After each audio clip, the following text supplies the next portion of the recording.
Chapter 13, The Krindlekrax. And at the last bit it said, "Krindlekrax," Corky replied. Corky dunked a chocolate biscuit in his tea and licked it thoughtfully. He licked it until all the chocolate had gone, then threw the biscuit away and took another from the packet. "What's Krindlekrax?" Ruskin asked. "To tell the story properly," Corky said, "I'll have to go back 11 years. 11 years, Ruskin said. "That's when I was born." "That's right," said Corky, wiping chocolate from his lips. "And 11 years ago, a lot of things were different."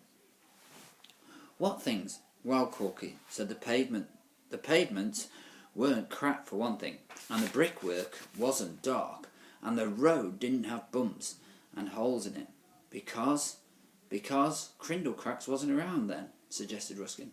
"That's right," said Corky. Yes, I need a shave looking at myself.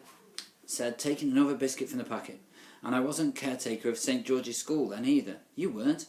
"Oh, I know what you'd like to think," Corky chuckled, dunking his biscuit in his tea. "You'd like to think I've always been a caretaker, and I've always worn a white overall and had white hair and walked with a walking stick. But of course that's not true.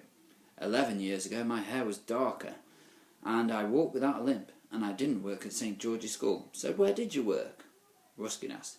"In the sewers," Corky replied. "The sewers?"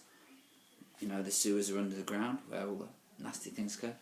Ruskin exclaimed, nearly dropping his cup. "Yes, my dear boy, the sewers, underground, where all the dirty water is. The smelly, dark, at least that's how most people think of it. But I never thought of it like that. For me it was beautiful. The walls are bright green, and the water makes a gentle, trickling noise. There are big chambers, as big as cathedrals. The water falls so high you can't see the top. And when you speak, your voice echoes around you 1,000,000 times until your ears ring and you get giddy.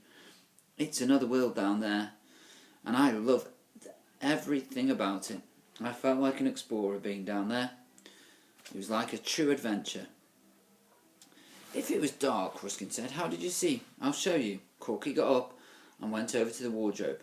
He opened the door, removed something wrapped in newspaper, then returned to the table. "What's that?" Ruskin asked. "Open it and see it," Corky said, handing it to him. The newspaper was very old and had turned yellow. It smelt of damp and dust.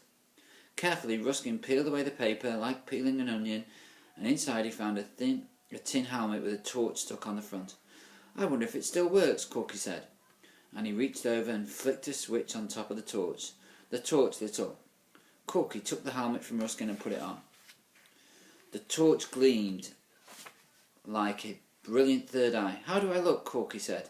"Wonderful," Ruskin said. "That's how I looked in those days," Corky said, sighing. "I was younger and I was wonderful.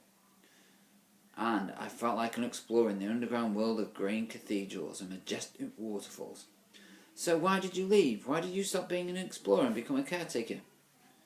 "Because," Corky replied, "I was the one who found the Krindlekrax."